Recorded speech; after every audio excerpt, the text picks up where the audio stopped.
me!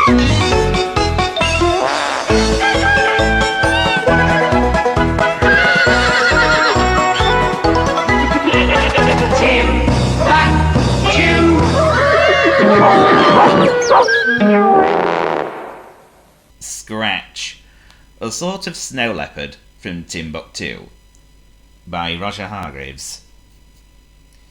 Scratch was a sort of snow leopard. A Timbuctoo snow leopard. She lived in Everest Cottage, high up in the mountains of Timbuctoo. As you know, snow leopards live as high as they can get in the Himalayan mountains, where there is snow and ice all around, and Scratch loves having fun in the snow.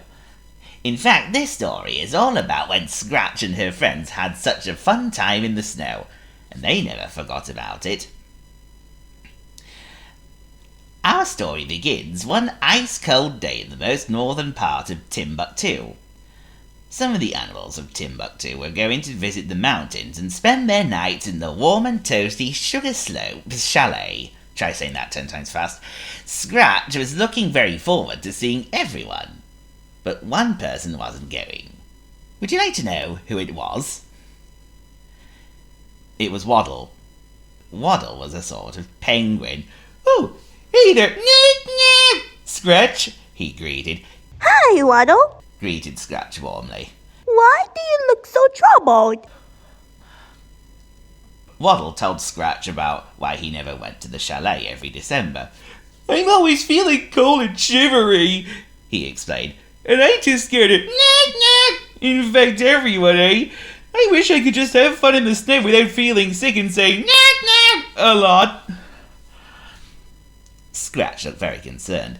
Don't worry, Waddle, she reassured. To your igloo, and I will make you feel better, okay? So Waddle and Scratch went back to Waddle's igloo, and Scratch made him a nice hot drink of warm blackcurrant cough liquid, and she gave him some eucalyptus cough sweets to make him feel better. Then she wrapped him up warm in bed with his warm water bottle, and Waddle slept soundly. Well, we say he slept soundly, but his snores sounded like 1,000 wild boars all snorting at the same time.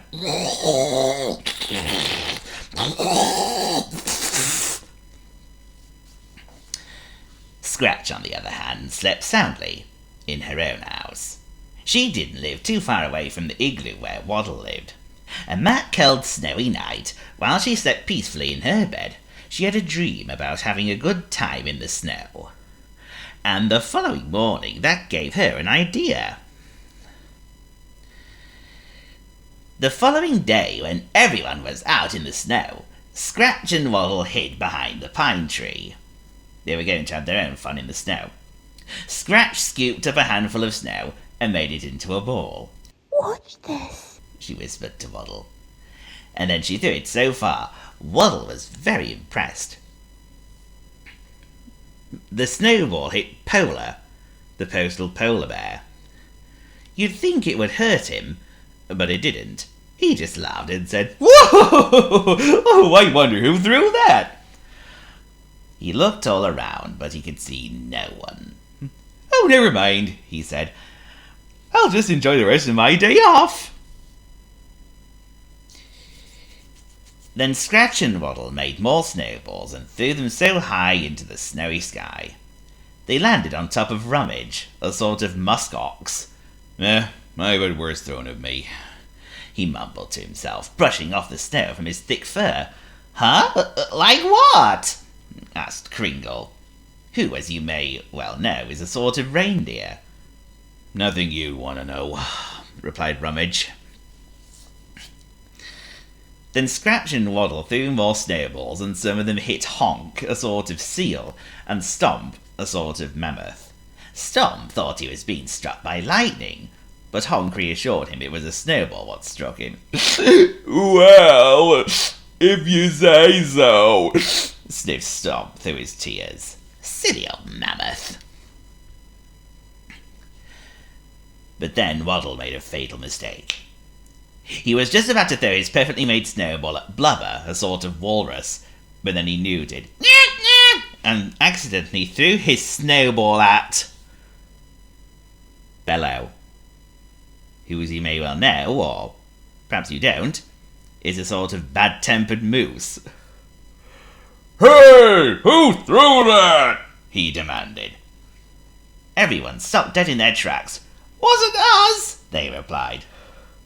It was then that Bellow heard a faint "Nyeh, nyeh." Bellow was furious. He scraped the ground with his big right leg, lowered his antlers, and charged into the big snow-covered pine tree. "You're going down!" he roared with fury. Uh-oh! Waddle! Look out! cried Scratch and took cover. "Huh? What's up, eh?" replied Waddle, and then he saw Bellow charging at him. But Waddle knew what he had to do at once, and he took a deep breath and let out the most almighty "No!" that you ever heard. Suddenly an avalanche of snow came rumbling down from the mountains, and everyone rushed back into the chalet, including Scratch and Waddle. Bellow couldn't make it. He was swept away by the snow. "Whoa!